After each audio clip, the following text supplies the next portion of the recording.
Imagine I asked you to put the numbers from 1 to 10 on a number line. Probably what most people would do is put the number 1 here, for example, and go up in equal amounts. So 1, 2, 3.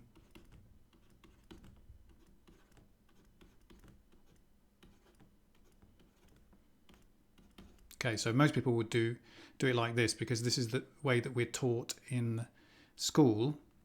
Now, about 10 years ago, there was a tribe of people found living in South America, in the Amazon forests there. And these people have been living the same way for thousands of years without any contact with the outside world. And they didn't really have much of a concept of number. But some mathematical researchers went down there to try to understand, how they thought and if they had concepts, what were they? And they actually ended up teaching them about numbers. And they asked them this same question to put the numbers onto a number line. So now their answer was very different. And let's put 1 here and imagine they were given 9 here. Now, they were asked to put the number 3 on here. Now, they didn't put it where we would put it, which was about here. They actually put it right in the middle here. Now, their reasoning is quite interesting because what their minds more naturally did was not to think about, like the way we do, about differences being equal. What they thought was, well, obviously the number 2 is twice as big as number 1, okay? But the number 10 is not twice as big as the number 9. It's only kind of 1.1 times bigger or whatever. It's only actually slightly bigger than 9 in terms of multiplication. So in their way of thinking, why would you have the same gap between 1 and 2 as you do between 9 and 10? It doesn't make any sense for them. So that's why they put the 3 in the middle, because their brains more naturally thought about things in terms of multiplication rather than our trained minds thinking about things about kind of adding and equal amounts. So their idea was that 3 had to be in the middle because this is times by 3 is this distance, and obviously 9 must be the same distance away because you're multiplying by the same number. So a question arises, for example, you might think, well, if I wanted to do it like this, where would I put the numbers, all the numbers from 1 to 10, so that it all works out in terms of multiplication? Now, the answer to this lies with logarithms. Now, if I go to Desmos, I have set it up so that it's going to make this number line correct. And what it's going to do is, if I put 2 in, it's actually taking the logarithms of the numbers and putting it onto the scale here. So if I put the numbers from 1 to 10,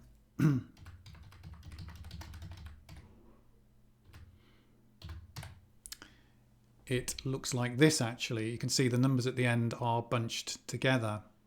So I've copied this into this program I've got, and here it is. So just to show you that it does actually work in terms of multiplication, what I've done here is this distance from 1 to 2 in terms of multiplication, that is times by 2 because 1 times 2 is 2.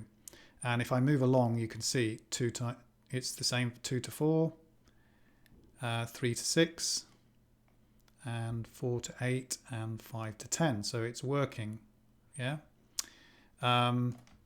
Normally when we do it, we make sure the differences are the same, but this time the multiplications have to be correct. Now this line is signifying times by 3, okay? From 1 to 3 is times by 3. If I go move along to 2, 2 and 6, 3 and 9. And if we wanted to know where 12 would be on this scale, 4 times 3, it would be here. Yeah, we'd have to put the 12. So if I go back to my scale here, I might want to know where would 100 be on this scale. If I type into my list 100, I wonder if it will be where you think it is. Yeah, it's actually just here, because the distance between 1 and 10 has to be the same as the distance between 10 and 100, because 1 times 10 is 10 and 10 times 10 is 100. So using a multiplication scale, it has to look like that. And this is actually, this kind of scale is called a logarithmic scale. Okay, now I wanted to show you also some of the applications of that. Go back here. I've got this thing here. This is called, it looks very complicated. This is called a slide rule.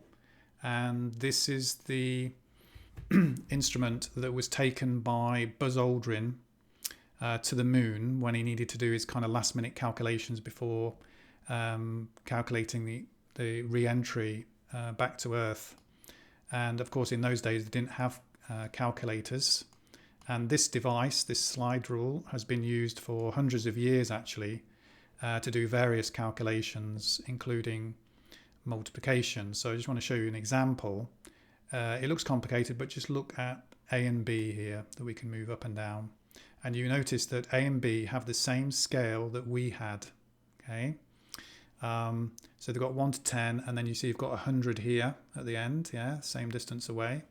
And although this says 2, this means 20, 30, 40, 50, 60, 70, 80, 90, and then 100.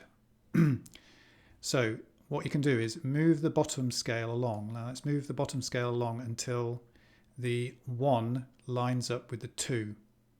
And now what we notice is that when we look on this scale, it's 2, 4, 3, 6, 4, 8, 5, 10. Everything on the top scale is twice as big as everything on the bottom scale. Yeah. If I move it to 3, so there, this point, this 1 lines up with 3. All the numbers now are times by 3. 2 times 3 is 6, 3 and 9.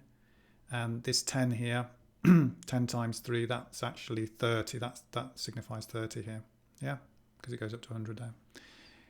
Okay, so what we can do is use this. You can do some very clever things with this, but I'll just do a simple calculation of, let's say, 7 times 8. So what I would do is move this along to here to get to 7. Okay, so you can see I've lined it up to 7. And then all I need to do is to go to 8 on this scale. I've already kind of lined it up here, look. It's on 8. And you can see this number is 50. There's 55, and then this is 56. So according to this ruler, 7 times 8 is 56. And you might be thinking, what happens if you want to do, 57 times 63? Well, you can still do it, because instead of doing 57 times 63, you do 5.7 times 6.3. And then you worry about the decimal places after. So it can do lots of different things. And this thing is based on logarithms.